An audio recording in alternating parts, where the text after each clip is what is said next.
Welcome everyone, and thank you for attending. The Quebec Writers Federation represents diverse individuals who live and create on the traditional territories of many Indigenous peoples.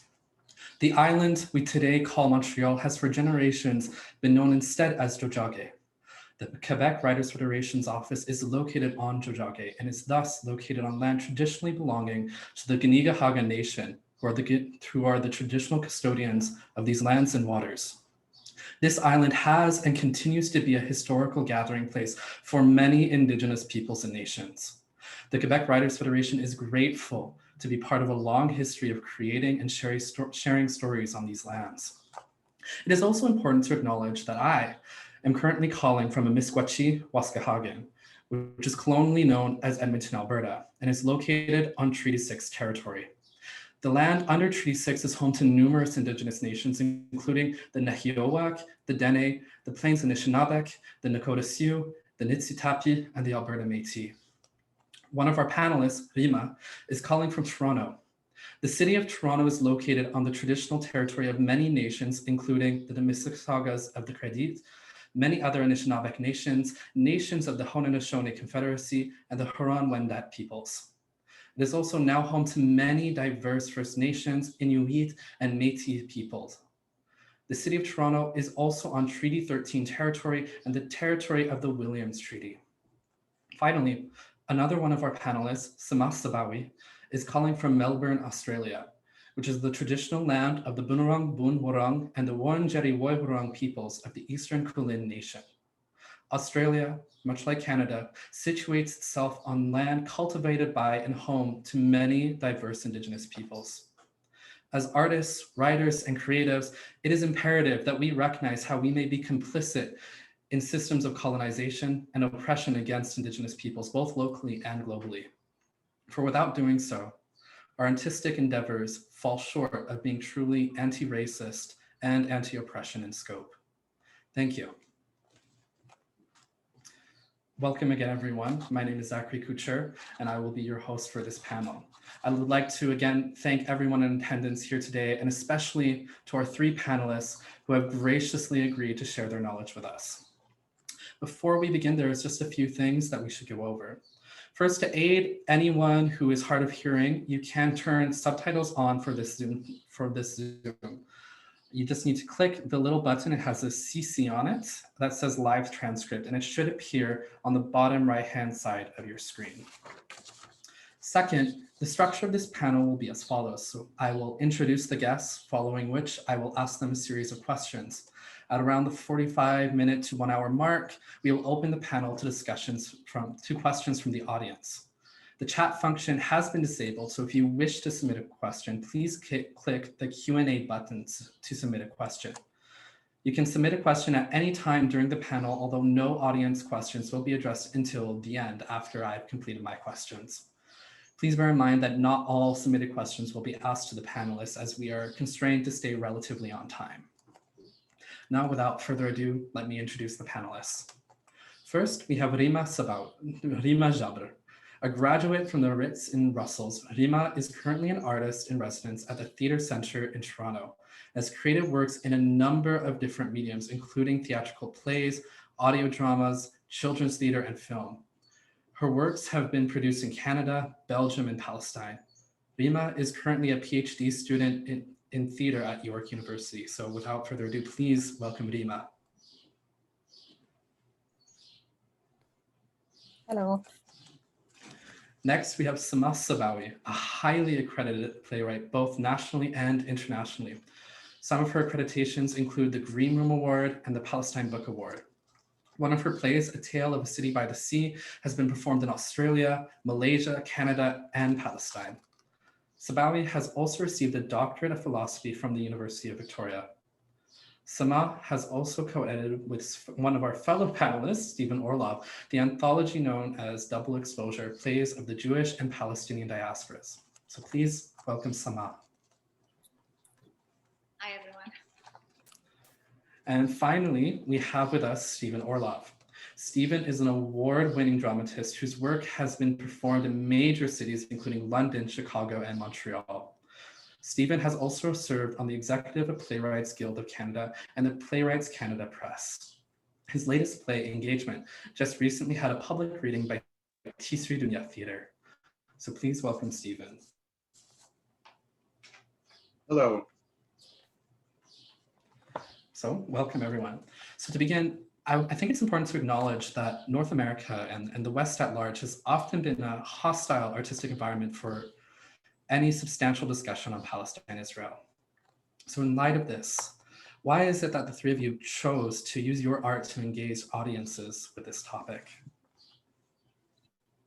And I'll leave it open for whoever wants to answer first. Do you want me to go first? Yes, Go. please. Sure.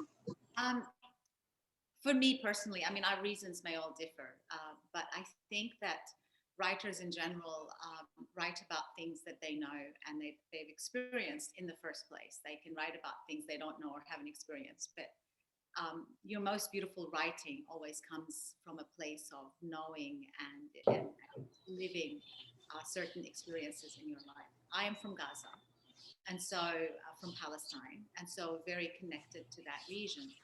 So there's that layer, but there's also the necessity, I think, to write and the urgency to write about things that the rest of the world may not know. The urgency of telling a story as a form of documenting what is going on in that part of the land, and as a way of raising awareness.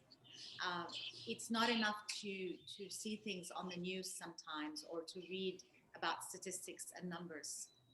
Stories have kind of a power of bringing you into the lives of people in a way that reading a news report does not.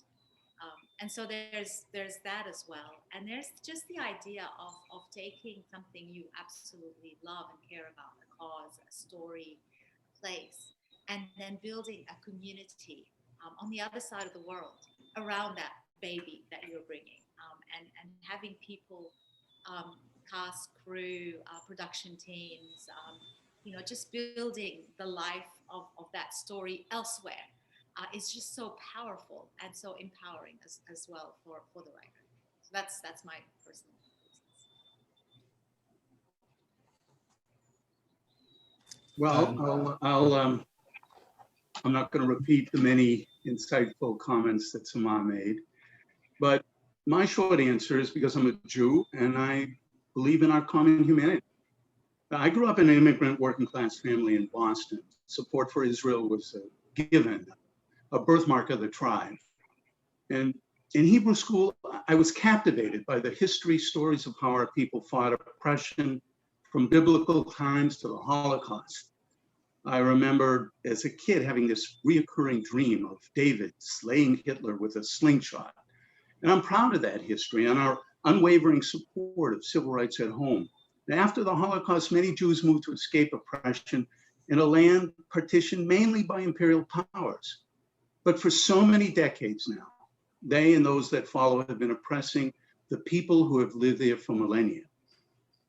Last month, we watched with horror the news clips of the latest carnage of death and destruction by Israel's bombardment of Gaza. And mainstream media suddenly woke up when Hamas fired missiles that Netanyahu purposely provoked to desperately hold on to power. But Western news coverage, it consistently ignores the daily silent death of Palestinian land and water and homes and human rights from Gaza to the Jordan River. Now, theater is a visionary art that should never tail behind history with politicians and mainstream media. And our role as playwrights is to tell stories, to dramatize stories of the past and the present, to shed light on that kind of oppression and that is going on in the world, all in order to offer a vision of what should be in the future. So to answer that question, Zach, I write Jewish and Palestinian family dramas to shed light on the urgent need for peace and social justice in that war-torn country, that war-torn land, and to provoke audiences to think and to question and to act in support of our common humanity. to deliver an emotional hit on stage that can never be delivered simply through the media. Thank you. I would like to combine the two answers actually together. I believe it's James Baldwin who said, once you know where you come, there is no limit to where you can go. And I believe art is a way to get to know ourselves before anything else. And this way, only in this way, we can really break the stereotypes. And the stereotypes are very much used in the political game, in the media. And art provides people with stories. And only by telling stories, you can break the stereotypes and work against dehumanizing of people, whoever these people are. And I believe like these recent events were a little bit different because people get to hear Palestinians through social media, from activists, artists, YouTubers, LGBT fighters, children who are also YouTubers. So Palestinians somehow could find a way to tell their stories. And I would like just to tell one example. Sorry, I wouldn't say much, but when I was a kid, I used to watch cowboy American films. And the only image I've got about indigenous people is that they are the bad guys. And that was the only image was presented in the films. So sometimes art could be dangerous when it is economized by the colonial mentality. I would sometimes ask people like a simple question to know if you are being brainwashed or if you know that you fall trapped in a stereotype, which is a simple technique or a simple question. Ask yourself, what is a Palestinian? And if you have one image in your mind or one answer about the Palestinian, then you really fall into stereotype. But if you think about it like, yes, Palestinian artist, Palestinian could be a teacher, atheist, religious, a child, a teacher, a carpenter, all kind of these people, then you're safe, then you can talk about it. I think what art provide us with a way to communicate with people, our fellow human beings, and fight against stereotypes, which is a very dangerous thing that the political regimes use to legitimize any war or any genocide, like all over the history. Thank you, Rimah.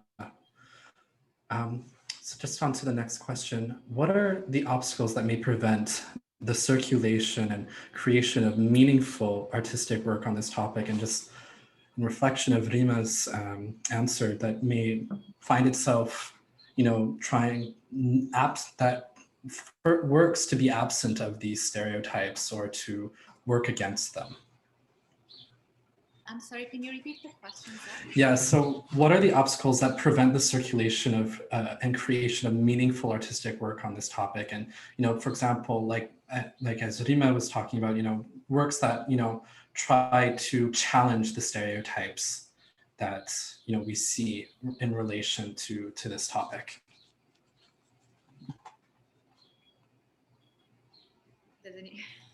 Yeah, I can go on. That's fine. I believe one of the obstacles is the fear for Palestinians, is the fear of being considered anti-Semitic. I felt that, especially in North America, and I will be very honest with that, and like some theaters, they would fear a little bit about, oh, we don't want to go anti-Semitic. And I would argue about this because this is a very dangerous game that the Israeli government plays and use this card to promote their propaganda. Because you cannot be one thing all the way. Criticizing Israel is something and being anti-Semitic is something else. If you're criticizing Israel, it doesn't mean that you are pro-Hamas, for example. You can be both. You can criticize both sides, Hamas and Israel. You can choose your argument. And now we live in a world where we have access to all kinds of information. There is no way that we can say, oh, we don't know. And we can participate, and our word or our participation is needed now. We live in a world where we all feel connected. I feel like this is one problem, is this fear, and this is like a very sensitive topic that people sometimes try to work on that to prevent any work from Palestinian artists. And I believe the other thing is, again, the stereotypes. For a Palestinian artist to put a story on stage, you feel sometimes it's like you're fighting against an image that already exists for years in people's head, and you need to deconstruct this image first, resolve it, and then put your story from scratch. It's really a hard job for a Palestinian artist talking about the Palestinian subject. I agree, but I think in my experience, the first obstacle is the self-censorship and the fear that you have of actually setting out to write a play about Palestine. And you need to know that this is in your head, really. I think there is a hunger for plays about Palestinian characters and for plays in Palestine. I think even the censorship and the fear that used to be in the mainstream theaters, that is changing as well. I've seen it in the last 10 years, the change in that. I think the main key here, you say, what are the biggest obstacles? For Western theaters, the biggest obstacles is that there are settler colonial structures, and that we are actively decolonizing with every play we produce and with every act of defiance of the status quo of white theater that we present. But I think also even the fear of being called an anti-Semite, and I was put in that position with Tales of a City by the Sea, because my play, when we opened here, was put on the Victoria curriculum of education. So it was taught to school children. And so, of course, the lobby had a fit about that, the Israeli lobby, and they fought it, and so the accusations were that it was anti-Semitic and had Israeli characters depicted as bloodthirsty, blah, blah, blah, and it had Jewish tropes. Now, the joke was on them because they hadn't read the script. There was not one Israeli character, and it doesn't mention the Jewish people at all. Like, it's a love story set in Gaza between two people who are in love, and, you know, the bombardment of Gaza takes place at that time. But I think what I saw in that, and that was 2014, what astonished me is that I sat back and I didn't defend myself or my play. And I watched all these other writers and theater makers and organizations and educators go out and defend it. And so to me, that was a turning point in my journey of learning about myself, my art, and the community of support that I have around me. And just before COVID started, the year before COVID started, I think it was 2019, we had two plays coming from Palestine and staged in two mainstream theaters here in Melbourne. We had Amir Zweibi's play Grey Rock, and it was beautiful and brilliant. And then another play that he directed that was performed by playwright Amir Helhel called Taha, which was all about Al-Nakba. And so what I'm trying to say is, yes, there used to be traditionally obstacles. Times are changing. We just have to keep on writing beautiful stories, write with confidence, and know that you deserve a spot and go for it. And eventually you'll get there. But just don't let that fear and that idea, that preconception that Palestine doesn't belong on the stage in the mainstream, don't let that hinder your efforts and your passions. Well, I wish I could say that we've had the same kind of success in North America that you've experienced in Australia, Samah. But if I look at a historical perspective here, staging plays on this topic has remained one of the last thematic taboos for most Western theaters in North America. Now, the Israeli-Palestinian conflict has been going on. It's one of the longest, most inflammatory regional hostilities for the past more than 70 years. Yet most major North American theaters have never commissioned, solicited, or produced plays on the subject, mainly for political, not artistic reasons. And this silent de facto boycott, it hasn't been a conspiracy. It's been fueled for decades by prejudice, ignorance, and timidity. probably one of the most written about examples of censorship was City University of New York announced 10 years ago they were awarding Jewish Pulitzer Prize winning playwright Tony Kushner an honorary degree, certainly one of the most acclaimed playwrights of this generation. Pro-Israeli zealots lobbied the trustees and they vetoed it because of his public criticism of Israel. Well, fortunately, a public outcry forced them to award the degree. It wasn't until 2017 that a major theater like Lincoln Center became the first major North American theater to finally stage the taboo topic when it produced Oslo, a drama about secret negotiations leading to a very controversial Israeli-Palestinian peace treaty that was never implemented.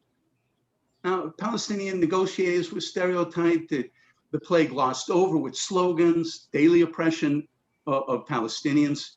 It ignored the limitations of the accords for Palestinian statehood or equal citizenship.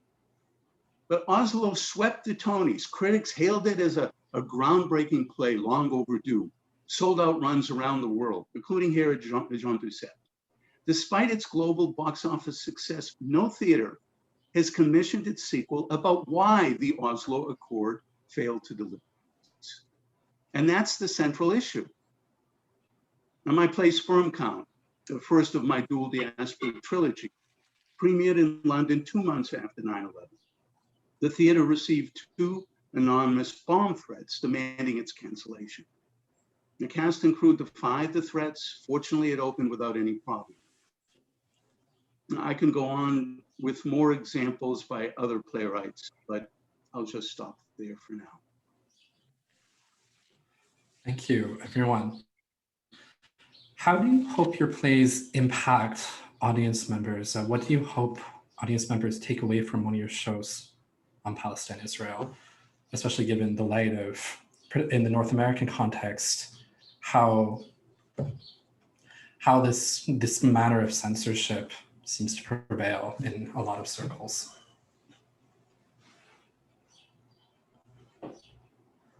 What do you want your audience members to take away? I think it's helpful. No, go ahead, Samah, please. I was going to say it's helpful if he says which one of us he wants to. Yeah. I will start directing them to specific people. I'll start with you, Samah. Look, I think in general, I write for the love of writing. And so, and activism is part of who I am, and Palestine is part of the causes that I care about and that define my life the most.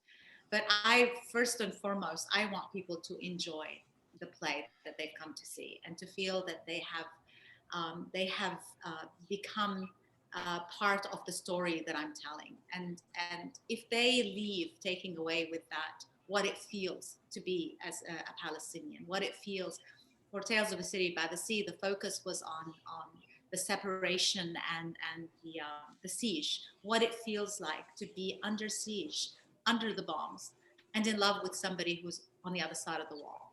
How does that feeling? And so if you come out feeling empathy, and really, I think all of us are trying to tag into empathy. If you can come out feeling a little bit more empathy than you had going in, then perhaps when you hear the news the next time and you hear a story about Palestine in the news, you will see it through a different filter. Your filters would have changed. And you're no longer watching statistics and news reports, but you're looking at people whose lives mirror your own life in so many ways, but do not in so many others. And that is really the beginning of moving people into action, is to have them care enough. And so that's what I hope for my plays. Stephen? Yeah, I think that's the great magic of live theater and art, is the emotional hit we hope to create, that empathy Samah was talking about. So the conflict doesn't become statistics. It doesn't become just news clips. It becomes stories of real people that the audience can feel that experience. My hope is that they'll leave the theater understanding that the conflict between Jews and Palestinians over there is an issue for us here and for all of humanity. And to gain some clarity that the conflict isn't between equal combatants fighting to share a common land. That there are oppressors are stealing the land and victims are resisting. And my hope is that audiences will emotionally embrace an imperative to think, to talk, to act, and to become advocates for peace and social justice there. Rimah? Yeah, I cannot really add much to what they said. I hope, what I hope is that people wouldn't see us as I used to see Indigenous people in American movies when I was a kid. Yeah. So since we've come on this topic, I want to just point out something that I've kind of noticed. So much English language theater on Palestine and Israel, it often fails to showcase a Palestinian person on stage and instead center white narratives, be they Jewish or non-Jewish. This includes many plays to seem to be Palestinian sympathetic, such as My Name is Rachel Corrie, which tells the story of an American activist in Palestine, and Reading Hebron by James Sherman, which details the angst of a Jewish character about what's going on in Palestine and Israel. And also the play Oslo that was mentioned by Stephen just now, just earlier, is another play where we're seeing another trend actually. So when we actually do see Palestinian representation in English language theater, it is rare to see them without a parallel Jewish or white narrative. So also, when we do see a Palestinian character on stage, it's seen as parallel, it's seen as, juxtaposed to a white or Jewish person. So I was wondering if any of you might provide further insight on this seeming reality. I will start with Rimah, if you would be willing to answer this. Yeah, this is really a very important and very interesting question. Sometimes I feel like it's even when people write in English about a Palestinian character, most of the time it's cultural appropriation because they don't speak Arabic. Sometimes they've never been there and they just write from, I don't know. They don't know much about it. They are not maybe Jewish. I don't know. Sometimes I feel like, oh, I need to check before I read this. But again, when you have a Palestinian character put in parallel with the Jewish character, again, it is this fear of being anti-Semitic. And because of that, people try to balance. Every time you work with someone or you read someone's work who wrote in English or made something about Palestine, they ask you immediately, is it balanced? Are we fair? And it's not about that. It's not about being fair. And you cannot be fair because the whole situation there is not fair. So you feel like what they try to do is to balance the situation, or okay, we talk about Palestinians, but also we want to give voice to the Jewish Israeli people as well. So I feel it's a little bit not helping at all.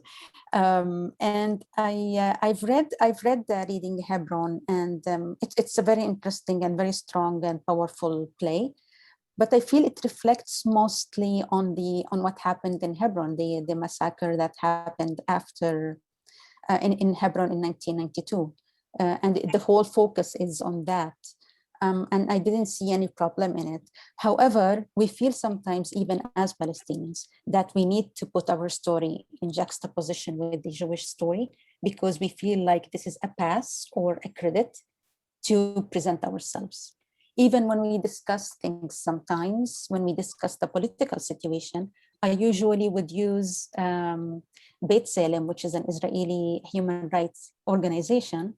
I would talk about Breaking the Silence, which is an Israeli organization that supports soldiers who would like to talk about their service or their time in the army, and they are very critical about the army.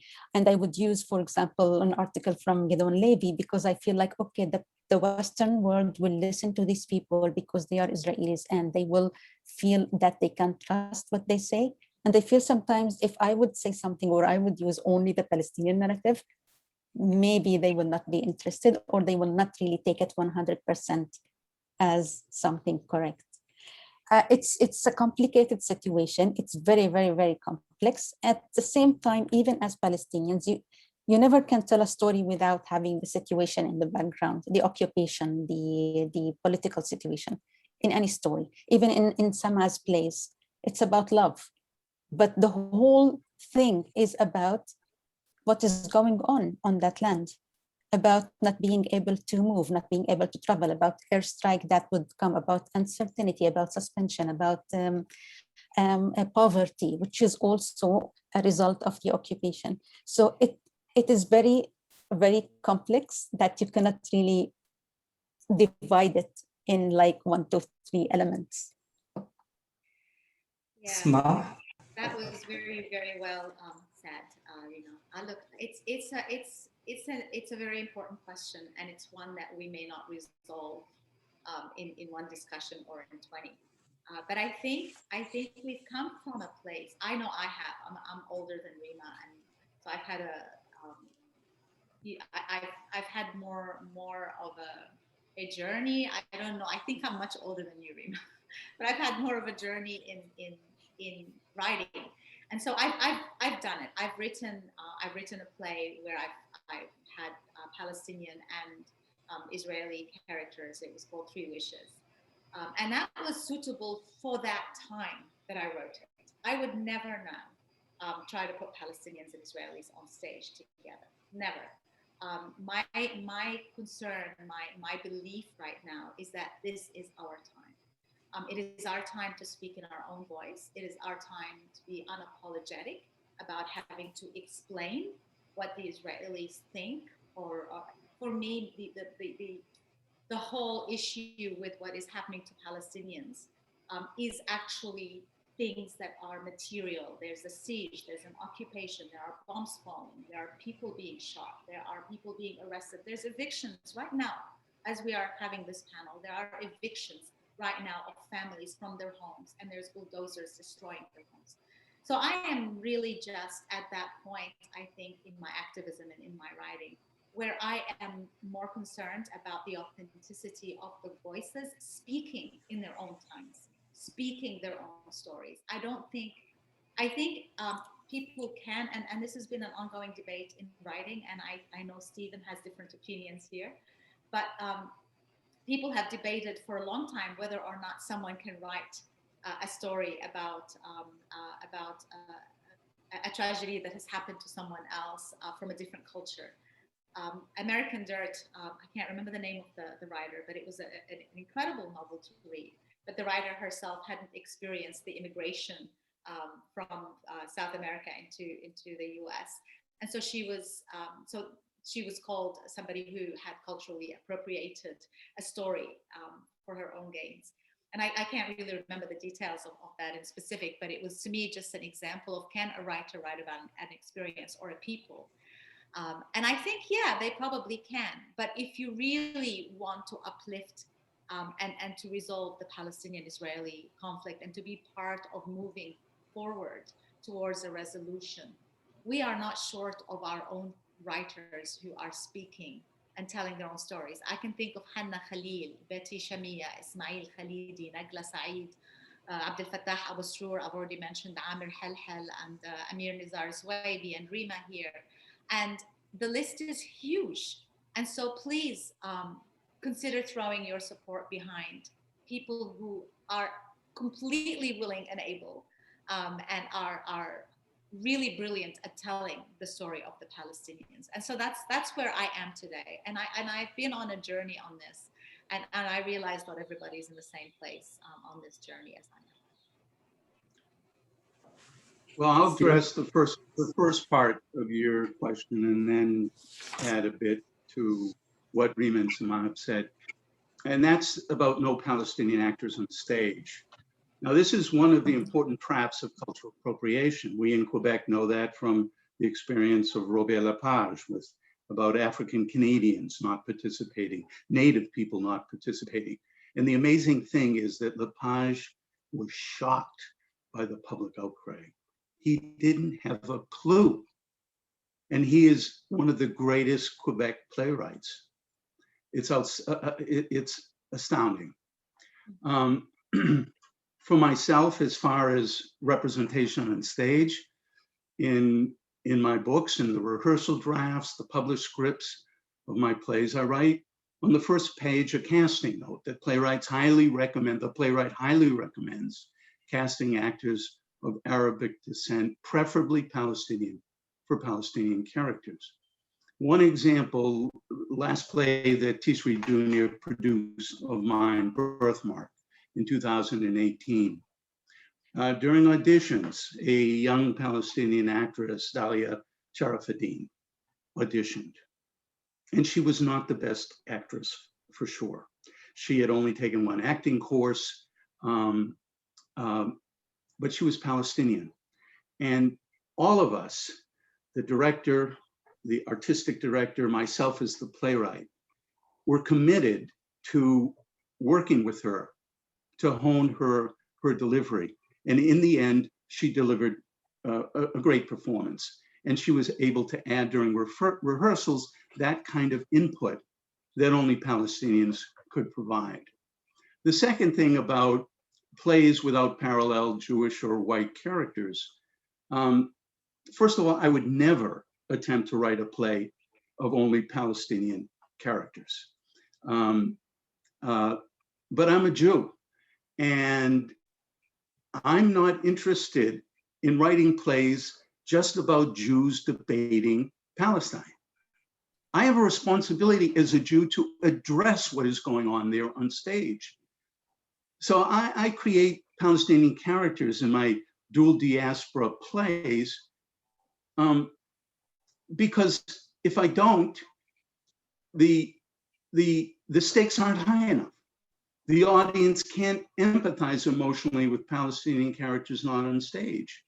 So I believe that not having Jewish or white characters as an ironclad principle is a wrong interpretation of cultural appropriation.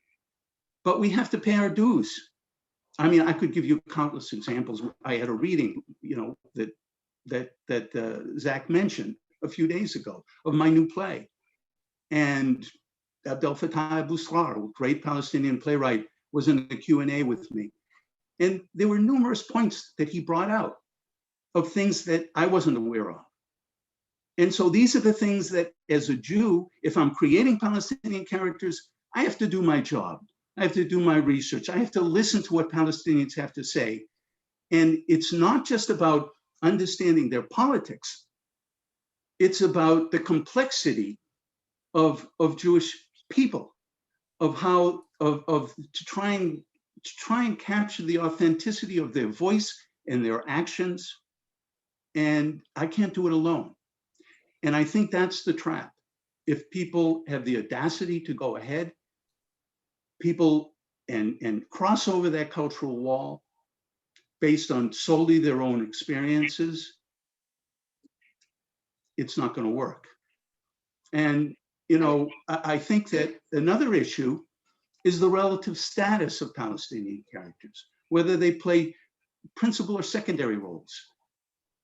Too often they're portrayed as victims or terrorists, but not heroes. Yeah. Now, in right. one of my plays in Sperm Count, I had 5 characters. One is an unborn sperm character that might be Jewish, might be Palestinian, or both. But only one of the 5 is Palestinian. But he's a fertility doctor who in the end stands tallest of all on the moral high ground. So these are things that I have to weigh when I tackle these kind of plays. But you managed to reflect all the complexities between the four main characters in that play, which is really a very interesting play. I hope to see it on stage soon. And again, it depends on the story, I think. It depends on what you want to tell. And you can, like you said, you cannot tell a story about a young guy who's going to Israel to do, what is it again? How do you say it? Ma'aliyah? Aliyah. And without talking about Palestinians. It's something a must in the play, in the story.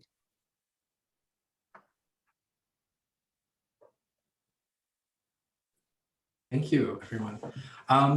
So I just wanted to, because I also noticed a lot of you throughout this discussion had made analogies just with other people groups and their experiences that could be seen as similar in understanding how Palestine is portrayed in theater. One of those has been, for example, Rimah had mentioned how indigenous people were portrayed in cowboy movies. And I think that's really interesting to talk about for this next question I want to address.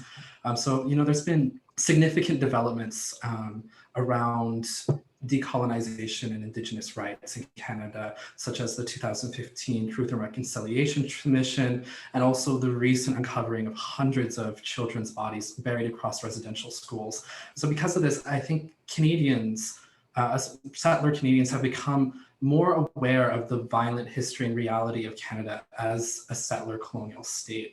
And many are now recognizing themselves as settlers and see the country more critically. And many Canadians right now are even calling in and refusing to celebrate Canada Day. So this, that may also impact how Canadians understand other countries around the world and other global contexts. And so I want to ask, do you think the way in Canada we understand our relationship as in a settler colonial context, do you think that impacts how Canadian audiences respond to plays on Palestine and Israel as compared to a decade ago? I'm going to direct this to Stephen first. Well, I think I think you could say that there's been a definite shift in public response to our plays. Like Samah said, there is a public thirst for plays that tackle Palestine and Israel. And there's a distinct generational shift.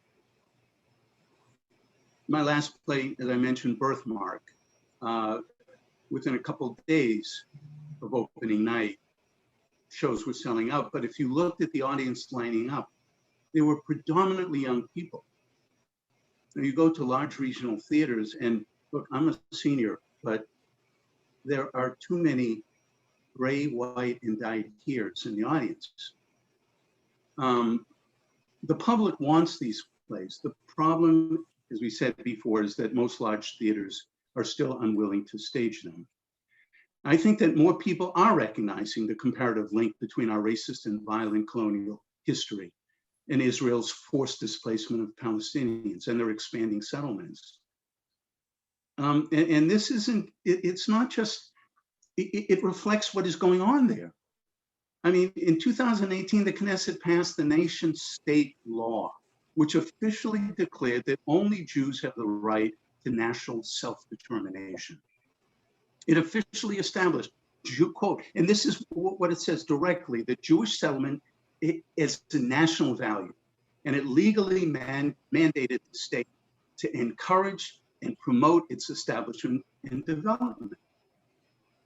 So there's the link right there. It's been declared officially. It's legal. And the other thing is that social media has had a huge impact in challenging mainstream media coverage, and that's affected people's attitude and making a link between our history and what's going on in the rest of the world, in particular in Palestine. Thank you. Rimah? Yeah, I cannot speak much about the Canadian system, but I was shocked actually when I heard that the residential school were still open until the 90s. In my mind, I thought this is something was already done long time ago, and it's finished. And so now it's really like this surreal news last week about the 751 grave for the children that were found. It's shocking. It makes you feel like we're living this somehow. We're still, it's a kind of, the past becomes alive, the history in your face. Hello, remember us, or wake up, think about other people. Like those children could be Palestinians, could be Yemenis, could be any child in the world. But I feel like there is a shift. there is a shift in the way we look at news or how we receive news from the mainstream media. And now I feel also, like Stephen said, young people, they are leading the world. They are having access and they are telling the stories, and they are occupying all platforms on social media to tell people what is going on. And it helps to gather solidarity, which is something very, very important. And what I hope for from Canadian people is to show more solidarity to Palestinians, especially to Palestinian young people who are really, despite everything happening there, they still have this energy. They make songs, they make plays, movies, they are YouTubers. I was recently really watching children YouTubers. They just tell about their daily life, following them. It's amazing. So I hope that all of this will be enough to inspire people, or at least push them a little bit to show some solidarity. And solidarity here is very important because we need to fight this denialism about what is going on there, inequality that is happening there. Showing solidarity to people, it's important for a child under airstrike there more than what their parents tell them. Their parents tell them, we will live, don't worry, we will survive. But I feel like hearing something from outside that the world is watching and we will do something about it is more assuring than their parents, desperate parents' words. And most of the time they don't survive, because even if they live, they are left with a big trauma that because of it, they don't really function. If you look at what's happening in Gaza now, or even like in Jerusalem, kids in Hebron, kids are being harassed every day, going back from school or going to school, even going home. And they are left with trauma that they cannot live with. And this is even more, in my opinion, more dangerous than life or death. It's more important than life or death. Feeling that you are alone in front of this massive army with the most technological weapon that is coming from North America and other countries in the world. And I think Canada is one of the biggest countries that would really produce weapon and sell weapon to other countries. I don't have specific information about that, but I know that as a fact, it happens. So yeah, I expect from people more solidarity, because it means a lot to people who are helpless. And I don't mean helpless by not being able to stand for themselves. Of course, Palestinians, they stand for themselves. They are everywhere. If you really tell them, okay, here is a wall, you cannot go, they will go underneath, they will fly, they will find a way to do it. They use every medium to reach to the world. Can I just say, Samah? yeah, so just on the question of settler colonialism and intersectionality for us in settler colonial countries. This country where I am is much of the policies of ethnic cleansing against the indigenous first peoples of this land were carried under a policy of terra nullius, which is a legal term that literally meant that the land had no people, which for a Palestinian really hits a nerve, because much of the ethnic cleansing that was carried out against the Palestinians was also carried out under the same kind of premise, a land without a people for a people without a land. And so the acts of erasure and the policies of post-erasure, the ongoing denial of history and the ongoing denial of identity, and the absolute stereotypical depictions and demonization of us as the other, even though we are the people of the land.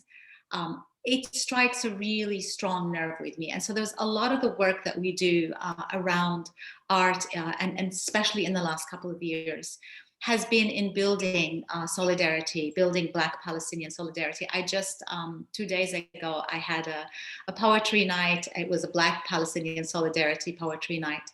And in listening to the poems of Indigenous, Aboriginal, First People artists, in just listening to their words, we're learning so much. So I think it's key. It's key to building a relationship in order to understand where we are and where we're going.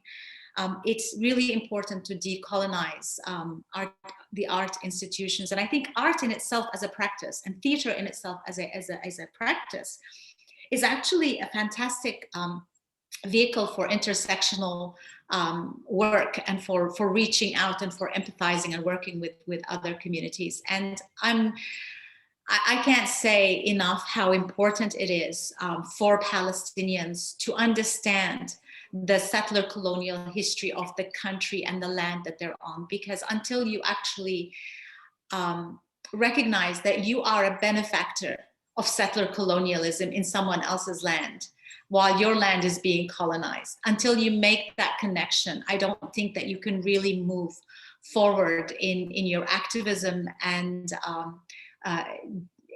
placing your activism within a framework of freedom, justice, and equality, the way that it should be.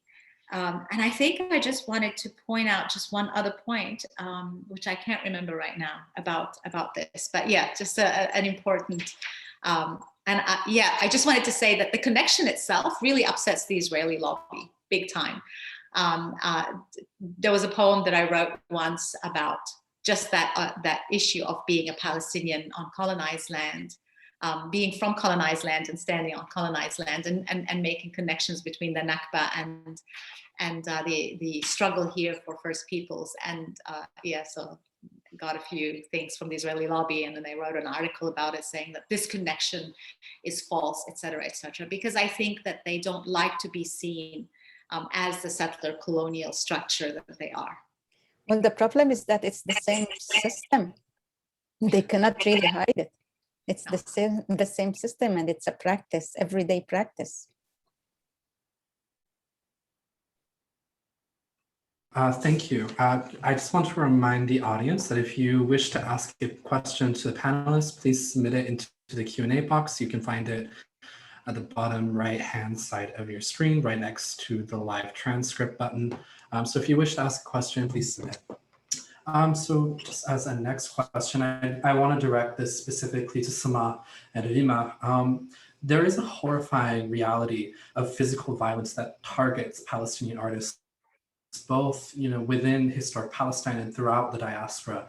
Many celebrated Palestinian artists have been targeted and assassinated, including the cartoonist Naji Al-Ali, who was assassinated in London in 1987, the dramatist Juliano Machamis, who was assassinated in 2011 in the West Bank.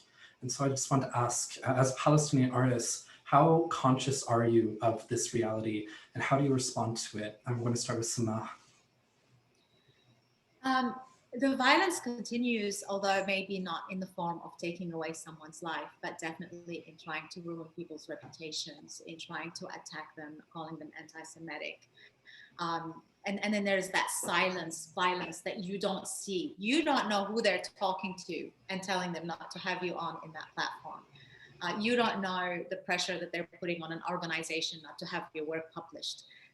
A lot of it is not even seen. So, I mean, as Palestinians, we're aware of this violence, but it is the violence against Palestinians is against all Palestinian society.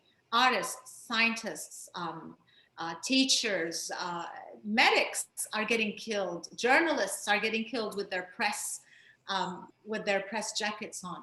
So I don't personally see myself as an artist outside of that. In fact, I see myself as privileged and being far from that, because I am not in Palestine. I am not suffering the trauma that Rimah described before, of having to live in a place where you don't know when the next bomb's gonna fall. You don't know when you're gonna lose a loved one. I'm not there, so I don't wanna talk about it like it's something that bothers me. Although of course it does. It bothers me when they come after me and when they when they try to spread lies and defame my reputation. Of course I care. But for me, it's just part of being what I am. Erasure, for their erasure to succeed and for the Zionist project to succeed, we were all supposed to have shut up a long time ago. The fact is, we didn't. We're here, and we are more outspoken and more present than any other time in history. And we continue to be more and more with time, and not less and less. And so I think the failure of the Zionist project is really clear for all to see. It has not succeeded. 74 years, and Israel still cannot define its borders. 74 years of dispossession, and Palestinians who are born second, third generations in exile are leading the protests in these countries of exile. And so to answer your question, yes, there is a war on cultural workers, but there's a war on everyone that stands with Palestine. And I, for one, I just see myself as just another voice that needs to be loud, and I'm not intimidated by any of it. I'm not scared. Rimah, did you want to follow up? Yes, yes, of course you're not intimidated. What I would like to say is that, yes, definitely it's something that the violence is against the whole Palestinian population, but art has its way to be effective on people's opinion. And again, we will go back to what we discussed in the beginning about stereotypes. Art is very effective in breaking these stereotypes and making Palestinians look human. And I feel sometimes when Israelis feel the success of any of the artists, whether these artists are like painters or writers or actors, they feel the risk, or they feel the danger, and they try to fight them with whatever means. Like Samah said, it doesn't have to be obvious. It could be something indirect about like preventing them from going to festivals or stuff like that. However, there are really some actions against Palestinian artists who sometimes would be arrested and put in jail, or being stopped at the borders coming back from a festival or exhibition or a tour for their book.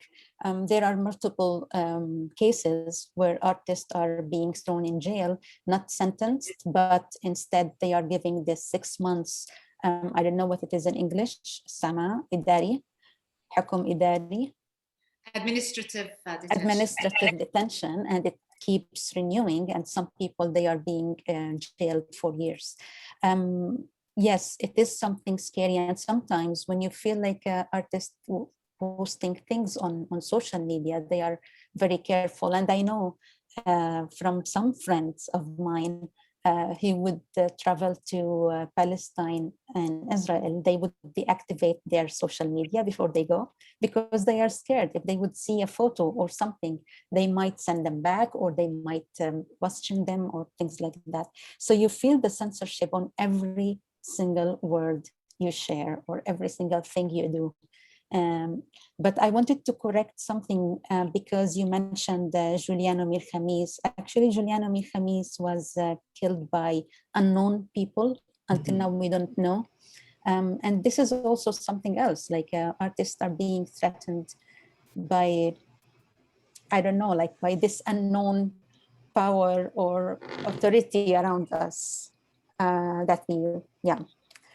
So, and to mention also, it's this inside Palestine. They're dealing with multiple layers of oppression. You know, you've got the factional oppression, and you've got the Israeli oppression. So they really, it's very difficult for artists to operate inside Palestine, and they do, and God bless them for doing it.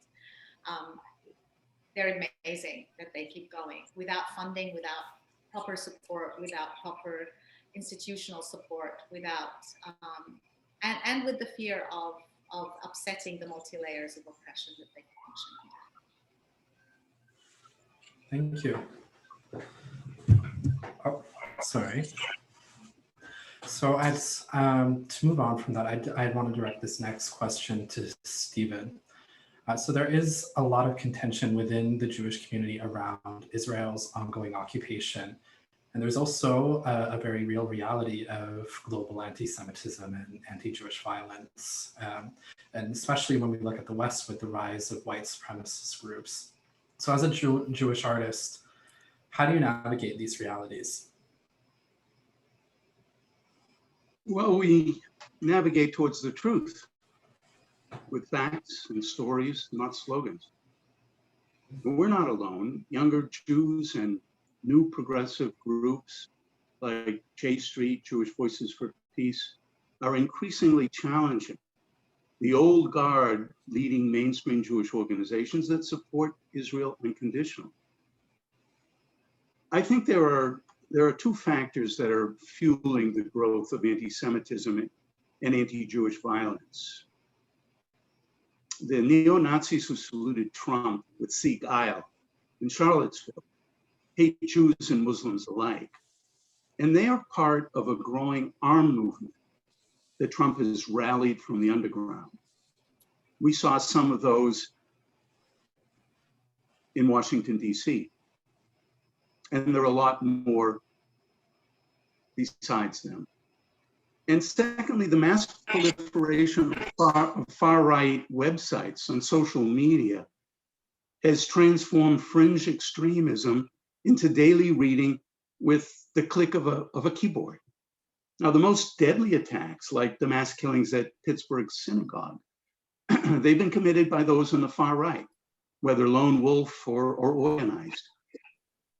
And then globally, anti-Semitic populist leaders like Bolsonaro in Brazil idolized Netanyahu because he validated their repressive regimes. And the more repressive Israel becomes, the more Jews at home and abroad will face anti-Semitism, and sometimes by extremists on the far left.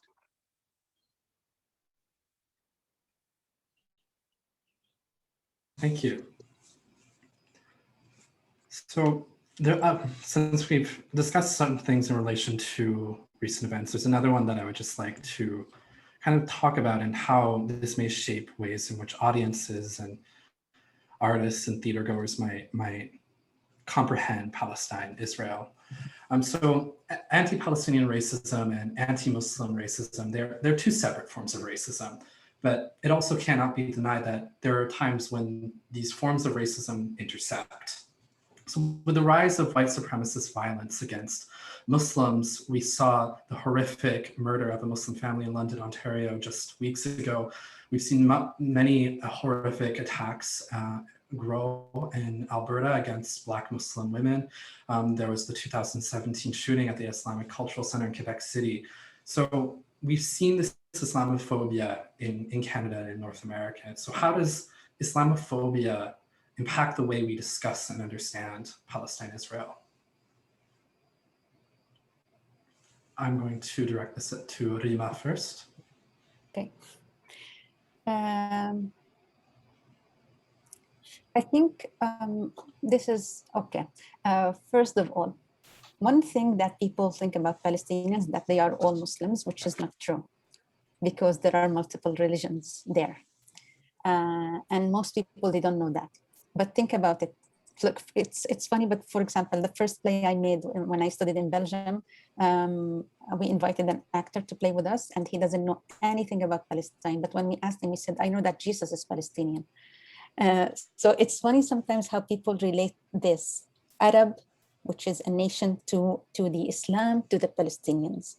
And again, we go back to what the governments or the media that serves the governments play this role in promoting these stereotypes. For example, in the recent events, we didn't hear much about what was going on in Jerusalem in Sheikh Jarrah until Hamas entered the picture.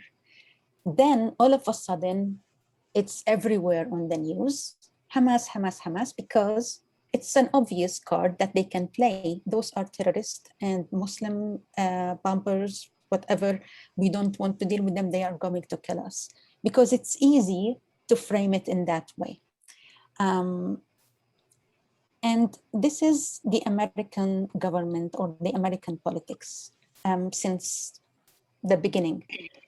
When the Iraqi war happened, they played the same thing with first promoting that there is like the Islam extremists and they want to kill us and we are going to defend ourselves and do this before it's too late. And they play this game again and again and again. And it's again this receiving or reading about this in the media without being able to spot where we are being brainwashed about what's going on there and dehumanize those people there. By putting names and labels on them, you dehumanize them by default. And then we don't see them as people. We only see them as immediately Arab, Muslims, and extremists. We cannot see them as people anymore.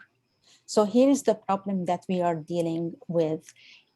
Luckily, we have the social media now and we have the internet and we have art everywhere that would fight against these stereotypes. And I would really be cautious about what I hear from the media. Once I see labels, once I see that categories, because this is what the Western colonial system work on, putting people in categories. Once you put them in categories, they are not human anymore, then you can't talk about them. You wouldn't feel the empathy with them being dead or whatever. You see them as numbers and you see them as like far away, like we cannot really change this and there must be a problem there. I don't know if I answered you, but it's been a dirty game that the governments play and it affects innocent people. And also even the guy who did this attack on the Muslim family. I mean, he's a young guy and now he's in jail for I don't know how many years. For me, it's also on both sides. Both sides lost something there. Yeah. Yeah. Can I just follow up on Yes, go ahead. Yeah, you did answer. You did answer. You did, definitely. Thank you so much, Rimah. You did answer very brilliantly. And it really is about demonizing, how to demonize, and how to create an us and them dynamic, whereby Israel is part of us, part of the Western world, and them are the savages, the brutal, the terrorists, the Palestinian, the Muslim, the other. And you know, I just go back to in the aftermath of 9/11 when they asked Netanyahu, you know, what are your thoughts on what just happened? And he said, I think it's very good. And then he said, no, I mean, it's good because it will create sympathy, more sympathy for Israel. I'm paraphrasing, but you can look up that quote. But his initial reaction was, you know, a war on terror, bad Muslims, bad terrorists. And for years that followed, I was in Canada, living in Canada at the time. And I remember there was once a workshop at my daughter's school from an Israeli organization teaching children not to hate. And the entire premise of the workshop was about how to deal with hate when your terrorist cousin comes and visits you and blows themselves up in your backyard, with a lot of references to Palestinians. And so we've seen 20 years of the war on terror and 20 years of the initial bulk of these years, a lot of investment, a lot of Israeli money was spent on tying up the war on terror with the bad Muslims, with the Palestinians. A lot of money went into that.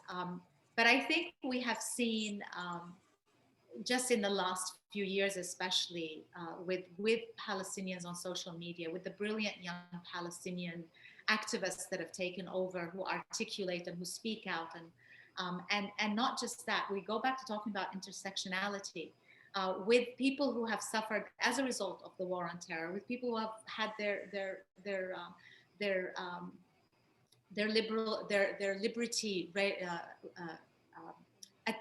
being under attack in countries like in Canada, with that questioning of what just happened, why did we bomb Iraq, what is going on? So all of this has created this anti-war, anti-surveillance sentiment, and I think we are seeing the tide shifting. I think this year we saw a big milestone not only in the Palestinian struggle, but in the connection and the intersectionality and the strength of that amongst a lot of people who are waking up to the new world that we're in, a world of walls, surveillance, lack of freedoms, turning our back on the environment, turning our back on the indigenous struggles. And I'm hopeful. I have to be hopeful, but I don't think that my hope comes from nothing. I'm hoping that it comes from something. And that's impressive considering who was in the White House for 4 years before this. And I think we have to acknowledge the increased intensity of Islamophobia that Donald Trump, how he fueled the flames of that. And it's not that it wasn't there before. It's just he gave them the green light to come out with bullhorns and with weapons. And I think part of the positive reaction is that it's so much more blatant now that people can see it more. And so they're taking very strong stance against it. But there's definitely a causal relationship between this Islamophobia, violent attacks against Muslims, and oppression of Palestinians. Now, Netanyahu's close friend is Donald Trump. And he's, as I said, he's fueled the flames of Islamophobia among his followers, especially among evangelical Christians and the radical right. Trump's presidential approval rating among countries was highest by far in Israel, 71%.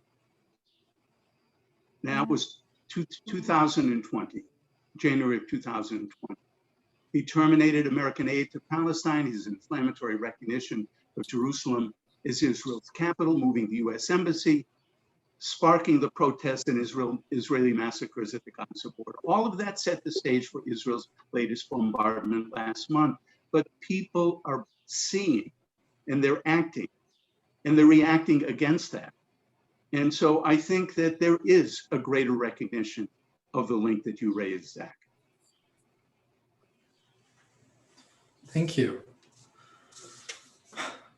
So, given all that, what sorts of actions should artists be doing to be allies and show solidarity? I'm going to redirect this to Samah first. Should we show solidarity to one another? So what sorts of actions should artists be doing to be allies and show solidarity with Palestinians and what's happening? Yeah, I mean, there's a few things. I'll mention a few, and hopefully Stephen and Rimah can think of others. But look, first and foremost, make space for Palestinian voices.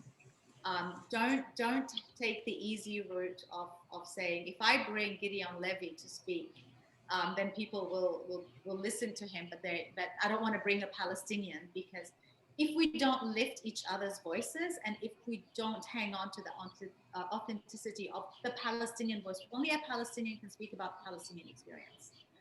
And so make space for that. Make space for Palestinian artists in your workshops, in your theater spaces, in your thoughts, and when things happen like what we just saw happening and what is actually happening right now in Silwan and in Sheikh Jarrah, when there's house evictions, solidarity is really key. And I'm a strong believer and supporter of the boycotts, divestments, and sanctions movement. And so cultural boycotts are key. Do not normalize Israel's oppression of the Palestinians. Do not go into projects with Israelis that talk about peace when we know that on the ground, peace is miles away. People are losing lives and homes and opportunities and limbs. So focus with us on the struggle for liberation, for freedom, for equality, and do not normalize with Israel. Do not go into normalization projects, and support Palestinian voices wherever possible. And don't be afraid. Honestly, the sky will never fall. I can guarantee you, I've seen it over and over again. People get accused of all sorts of stuff. I'm trying to clean my language here for but the reality is the sky will not fall. People will support you for taking a stand. have the moral courage. Just have the moral courage. And do this on the right time and not when it's too late. It's needed now from artists to hear their voice and to feel them supporting Palestinian artists. One more thing I would like to add to what you said, Samah, is that Palestinian artists, they live in isolation. I mean, of course, there are festivals there are workshops, there are people coming and going, but it's really hard for international people to come and work or collaborate with Palestinian artists like any other countries in any other country in the world because of the borders, because of many strict measures on the borders, because of, that Israel is controlling the borders 100%. So more collaboration with Palestinians, I find it very interesting, and it's this exchange, and to feel that we are part of this big artistic world is very important for a Palestinian artist. I think that, Stephen? that all art is political, wittingly created or not. An activist artist, we need to continue to create despite the obstacles, which are so minuscule to what Samah and Rimah have described that Palestinian artists over there have to confront. And artistic directors need to help develop and produce our progressive work. As far as the public, I'll be very concrete. The public can support through political advocacy, fundraising, right now, donating to emergency relief so urgently needed in Gaza. Supporting Palestinian artists, as you mentioned. One example, Al-Wad, a cultural center in Bethlehem that produced Samah's play. The third of my new play is set. It's launched a fundraising campaign. Their mantra is beautiful resistance that their founder, Abdel Fattah Abu-Sra, has coined. And beautiful resistance is teaching youth how to create art to resist nonviolence. Now, last month, there's a scene in my new play which happened actually a month ago. Israeli forces raided their center, destroyed their furniture and equipment, set up snipers in their building, and shot 3 kids running away. So we can contribute. We can contribute. They have a fundraising campaign, support Palestinian artists and Palestinian organizations and companies that are doing that work and giving voice to Palestinians. There are many ways to contribute. All right. Thank you so much to our 3 panelists. I am going to begin asking questions from the audience. We may go a little bit over just to get to as many as we can. Let me find them. So this first question I have is directed to you, Stephen. In different parts of the world once, colonialism, anti-Black apartheid, anti-Indigenous and campaigns were all considered normal.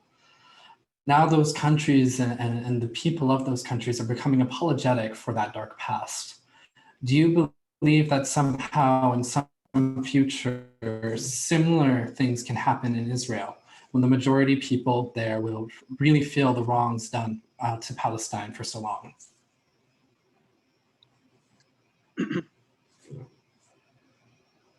Well, the present isn't that promising, but it happened in South Africa. It happened in Northern Ireland, and it can happen there. But there are many things that have to play into that transformation. I mean, looking at the political configuration of Israeli politics, even though Netanyahu was kicked out, the man who's replacing him right now, Bennett, his policies of annexing the West Bank, it's not much different. So I believe, just like in South Africa, just like in Northern Ireland, pressure has to be applied. And without that international pressure, that movement is going to be changing at a snail's pace.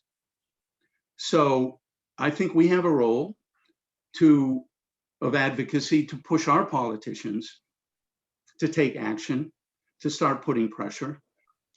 And I think that is going to have an impact. How long it will take for the majority of Israelis to acknowledge this and start to change, I can't say. Thank you. Then this next question. But I just add one other thing. Sure, go ahead. Very important. It Yes. also has to do with the Palestinian resistance. That is probably the most important thing that can bring about change. Okay. Thank you so much, Stephen. So this next question is not directed at anyone, so I'll let whoever wishes to answer it take it. And I would like to ask that only one person answers, so we can get through a few more. So while navigating the complexities of Islamophobia, anti-Semitism, and Indigenous human rights issues, how can art be best utilized to differentiate between politics, platitudes, and principles in order to create more solidarity for the human rights for Palestinians and other oppressed marginalized communities? It's a little broad, but essentially, how best do you think art can be used to help? Sure. Can I? Yeah, please go ahead. Go for it. I have an issue with art that becomes a manifesto. I've seen it in so many formats, whether it be reading a novel or attending a play, where the writer says, I'm going to get across these points, and then writes these political points into a dialogue. And what it does is it actually separates you instantly. I mean, people are, for the most part, intelligent when they're receiving art. And they know when they're being told a story and taking into another world, and they put their guard down. But the minute you start to lecture them and throw numbers at them and political speech, you've actually raised that wall, and they sit back and they know at that point that this is not the voice of the character, because people don't talk like that. This is the voice of the writer who's trying to put some information in their heads. So I think the best way to do it is to just do it as honestly as possible in its depiction of the real world as much as possible. So tell the story as the story it happens. If I'm talking about two people falling in love in Gaza during Cast Lead, like I did, they're not going to be saying 380 rockets fell to. That's not how they're going to talk. And they're going to talk about Hamas rockets. They're going to say, where are we going to go? What are we going to get the food from? Who's safe, who's not? Have you checked on your auntie? That's the kind of conversation that's actually going to take place. They're not going to talk about the context of the conflict so I think just be honest in telling the story and respect the intelligence of your audience, and respect the intelligence of your readers, and know that all you have to do is take them to that world. And if you're good at taking them there and making them like it enough, they're going to go and research all the things that you're trying to tell them. So that's my beef. Thank you so much. I just want to let the audience know that we are going to likely go just a little bit over. So if you need to leave early, this is being recorded, so you can always hear all the additional questions later. But we are likely, I think, about 5 to 10 minutes over. So this next question is again addressed to Stephen. What do you think the chances are that major Canadian theaters will engage in this discussion by putting on your plays? Do you believe there would be an audience on a larger stage? I have no question about the audience. The question is whether the larger theaters are willing to take a risk and do that.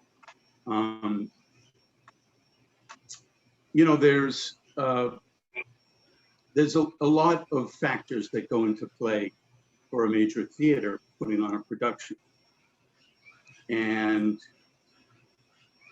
unfortunately, many of them are very influenced by lobbying, by the kind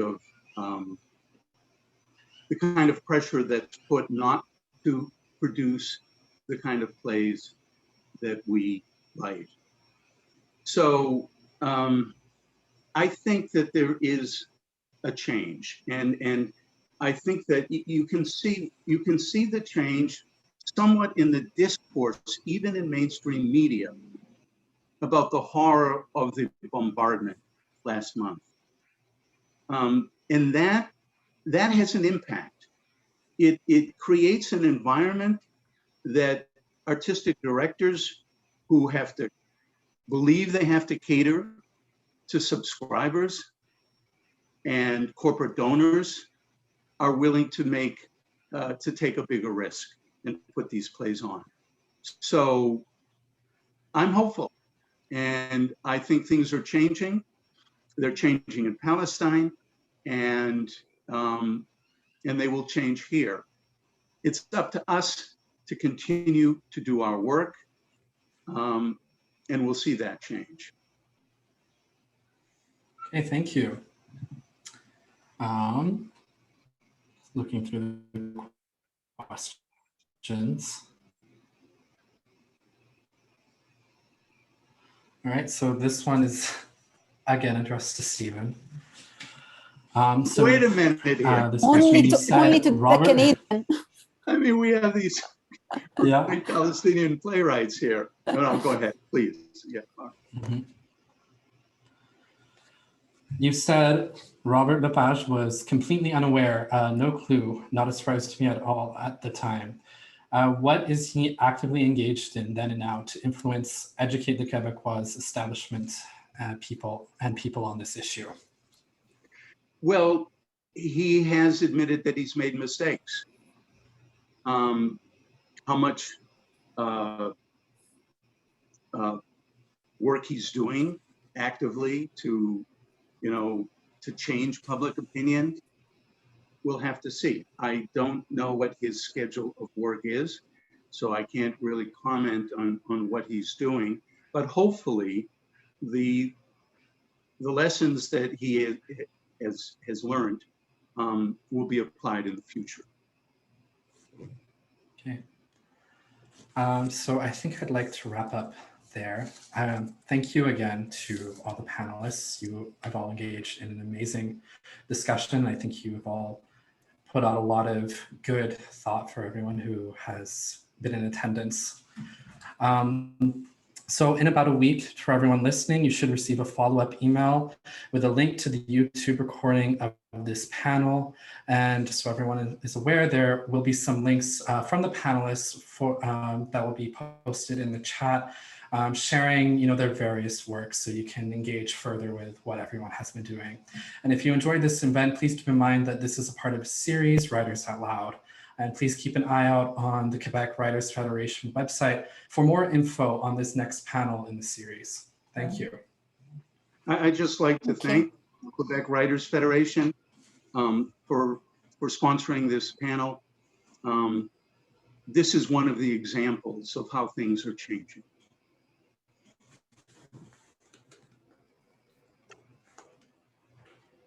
Thank you, Stephen, and thank you for suggesting my name, and thank you for the Quebec Writer Federation for having us. And yeah, I agree. This is like one of the things that changed, and I feel more and more people are interested in hearing and discussing this topic about Palestine, Israel. It was really a pleasure to be with you, and I hope we were not too heavy for people in this evening. Yeah, and I just want to thank everyone as well. Thank you, Zach, for moderating and asking the questions. Thanks to everybody who's listening. Thank you, Quebec Writers Festival. And thank you, Stephen, because you have actually been such an amazing friend along this journey. And I think you've embodied the how to make room for Palestinian voices and to hold them up. And that is beautiful. So thank you for that. Thank you.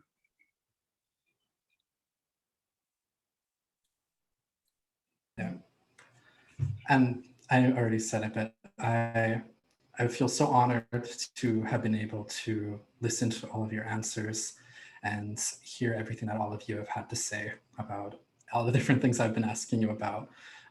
You all answered wonderfully, and it was so engaging, so I'm very happy. Thank you, Zach.